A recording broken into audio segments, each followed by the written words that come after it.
নমস্কার বন্ধুরা, আমি আরোহী চলে আসলাম আবারও একটা নতুন ভিডিওর সাথে। তো বন্ধুরা, বরের রান্নাবান্না কমপ্লিট করে তো এদিকে দেখো, তোমরা তো প্রায় লোকই জানো যে আমার একটু ঘুম ঘুম পায়, আমি ঘুমাই, কিন্তু না, আজকে ঘুমালে হবে না, মাল কমপ্লিট করে বাড়ি যেতে হবে। তো চলো, সারাদিন এতটাই ব্যস্ত ছিলাম তোমাদেরকে আর শেয়ার করতে পারিনি। তো এদিকে দেখো, মাংস কষা করা হচ্ছে, রাতে খাবো তার জন্য। তো চলো, তারপরে কি করি না করি পুরোটাই তোমাদেরকে শেয়ার করব। তো চোখে কত ঘুম, তোমাদেরকে কি বলবো, ঘুমের অভাব। তো বন্ধুরা, তোমরা সবাই কেমন আছো? আশা করি ভালো আছো, আর আমিও খুব ভালো আছি। তো যারা আমার ভিডিওটি দেখবে অবশ্যই লাইক ও ভিডিও শেষে সুন্দর একটা কমেন্ট করবে। তো দেখো, রাতের রান্না বান্না কমপ্লিট হয়ে গেছে। বাড়িতে ছিলাম তো খুবই ব্যস্ততার মধ্যে, ওর জন্য বেশি একটা শেয়ার করতে পারিনি। তো এদিকে দেখো, পরের দিন বান্ধবীর সঙ্গে চলে আসলাম হেলতে, তাকে ডাক্তার দেখানোর জন্য। তো যতটুকুনি পেরেছি তোমাদেরকে শেয়ার করছি। হ্যাঁ, বেশি তো ভিডিও করতে পারিনি তাই। তো এইদিকে দেখো, সাদের শাড়িটা মানে কাটাতে এসেছে। তো এই যে যেই শাড়িটা, এই যে নাড়াঘাটা করা হচ্ছে, এটাই ওর সাদের শাড়ি, এটা ও পছন্দ করেছে। তো তারপরে দেখো, অনেক দিন পর বান্ধবীর পার্লারে আসলাম, এসে একটু ভুরু কাটবো। তারপরে বাড়িতে চলে আসলাম।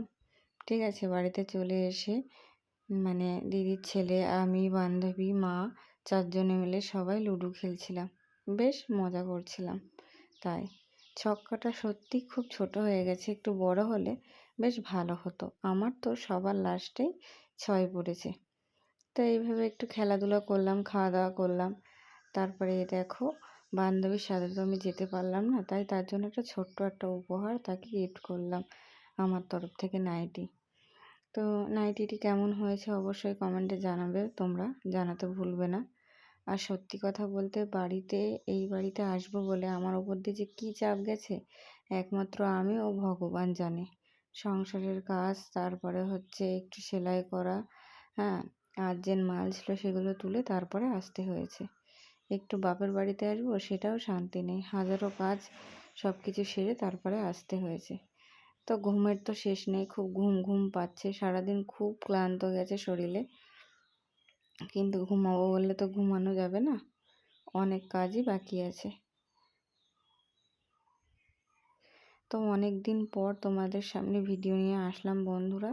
সত্যি কথা বলতে রোজ ভাবি দেবো দেবো করে হবে না, আর তার জন্য হচ্ছে নেটেরও তো অবশ্যই প্রবলেম আছে।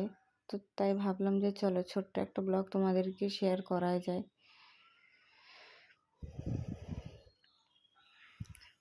তো আমার তো এই রোজকার একই রুটিন, যে ভিডিও করতে করতে মনের কথা কিছু শেয়ার করি। তো এদিকে দেখো, দিদি পুঁটি মাছের চচ্চড়ি করবে কিভাবে সেটাই দেখাচ্ছিল, আর আমিও তোমাদেরকে মনের কথা বলে ফেলি। জানো তো, কিছু কিছু মানুষ আছে, তারা যখন ভুল করে সেই বেলায় দোষ নেই, ঠিক আছে, আর আমি যখন নিজেকে সরিয়ে নিয়ে আসি তখনই তাদের কাছে অনেক অপরাধী হয়ে যায়।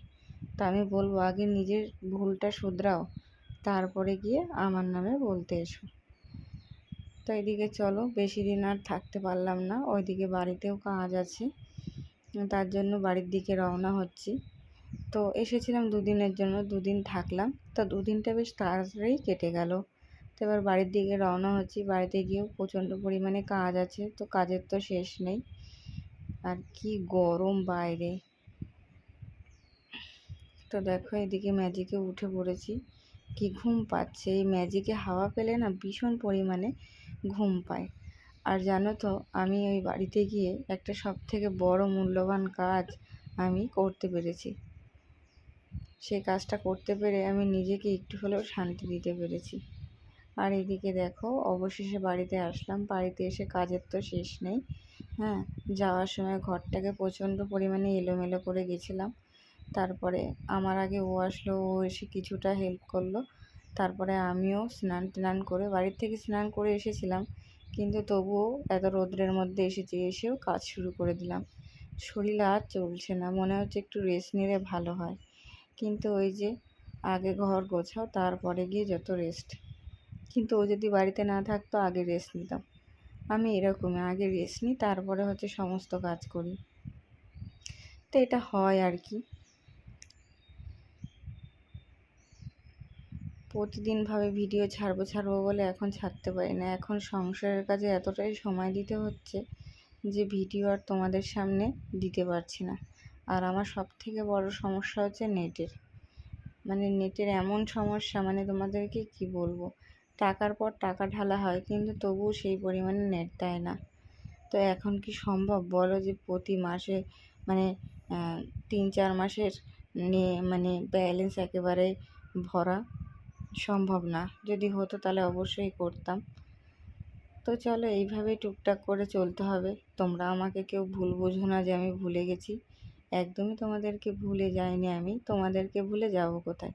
তোমরা তো আমার পরিবারেরই একজন।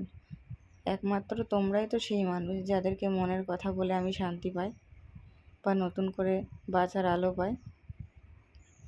তো এই দেখো আমাকে বড় টিপ পরে কীরকম লাগছে দেখো। সত্যি এই কয়দিন শরীরের উপর থেকে এত কষ্ট গেছে যে প্রচুর রেস্টের প্রয়োজন। কিন্তু রেস্ট নিলে তো হবে না, আরও কাজগুলো করতে হবে। আর জানো তো সময় সবসময় এক রকম থাকে না। যেমন কিছুদিন আগে পর্যন্ত সব কিছু ঠিক ছিল, কিন্তু এখন আমাকে বোঝানো হচ্ছে যে শুধু নিজের পার্সোনাল কাজ করলেও হবে না, তোমাকে সবটাই করতে হবে। তো তাই ভাবি মানুষ কিছু কিছু সময় সব কিছু বুঝেও না পুরো বিপদে ফেলে দেয়। তো চলো, বিপদে ফেললে হার মানলে তো হবে না।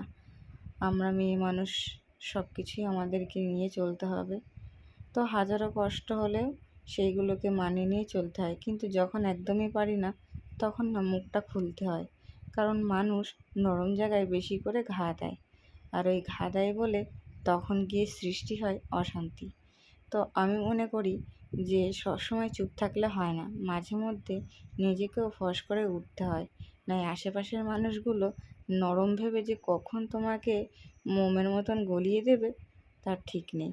তো এর জন্য আমিও না মাঝে মধ্যে নিজেকে বাঁচানোর জন্য ফোঁস করে উঠি। সত্যি কথা বলতে জানো তো আমি এরকমটা করতে চাই না, কিন্তু আমিও মাঝে মধ্যে নিতে পারি না। আর আমার তো আগাগোড়াই সব অভ্যাস যে কেউ আমাকে কিছু বললে আমি চুপ করে সহ্য করি না, একটু হলেও তাকে সেইভাবে উত্তর দিই। আর উত্তর দিতে গিয়ে হয়ে যায় আমি খারাপ। তো আমি তাদেরকেই বলতে চাই যে তারা এরকমটা কেন করে? তারা যদি ঠিকঠাকভাবে থাকে তাহলে তো কোনো কিছুই হয় না।